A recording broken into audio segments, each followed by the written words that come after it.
La dissertation est un des 3 grands exercices proposés au baccalauréat avec le commentaire composé et le sujet d'invention. C'est un sujet qui est très peu choisi par les élèves parce qu'en général il fait peur. Alors qu'en vérité, la dissertation est l'exercice le plus simple à réaliser. Car il ne te demande que d'avoir d'une part des connaissances, d'autre part une méthodologie. Alors que pour le commentaire composé ou le sujet d'invention, il faut, je dirais, une certaine sensibilité littéraire. Ici, quand on sait faire une dissertation, quand on a le mode d'emploi d'une dissertation, on sait faire toutes les dissertations. Alors qu'est-ce que c'est que ce mode d'emploi pour la dissertation? Avant toute chose, il y a une première phase, préparer. Au brouillon, cela doit te prendre au maximum 1h30, de façon à ce que tu puisses réaliser en deuxième phase la rédaction de la dissertation, dont le cours sera fait dans une autre vidéo. Donc, par exemple, le sujet. Tu te demanderas si la tâche du romancier, quand il crée des personnages, ne consiste qu'à imiter le réel. Donc ça, c'est un sujet type bac. Donc, le sujet au bac peut se présenter soit sous la forme d'une citation d'un auteur célèbre, mais dans 90% des cas, le sujet se présente sous la forme d'une question relativement simple. Alors, avant toute chose, petit 1, analyse du sujet. C'est la première étape que tu dois réaliser face à ton sujet de dissertation. Donc, comment t'y prendre pour analyser le sujet? D'abord, il s'agit de trouver les mots-clés, c'est-à-dire les mots importants, de façon à cerner ton sujet et ne pas faire de hors-sujet. Cette étape est capitale dans la mesure où elle va déterminer toute ta dissertation. Alors, dans ce sujet, quels sont les mots-clés? Quels sont les mots les plus importants?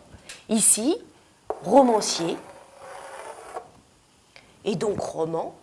Donc tu sais que dans cette dissertation, tu ne vas parler que du roman, donc ni du théâtre, ni de la poésie. D'autre part, il y a le mot personnage. Et comme tu as pu le remarquer, les personnages de romans sont un des objets d'étude que tu as étudié en classe de première.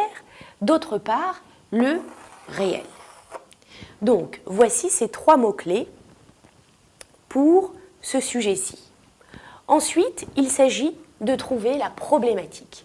Alors, en vérité, trouver la problématique, c'est très simple, puisque les sujets du bac comportent déjà la problématique. Il va simplement falloir développer cette question. Alors, comment développer cette question?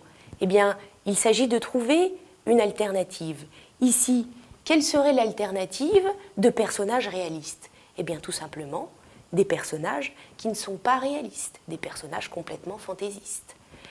Donc, ici, la problématique, on pourrait la résumer simplement, il y aurait d'autres manières de le dire, mais on pourrait, par exemple, trouver comme problématique, ne serait-ce pas réducteur, de cantonner le personnage de roman à sa dimension réaliste, alors même que le roman est le genre libre par excellence, le genre protéiforme, celui qui peut prendre toutes les formes.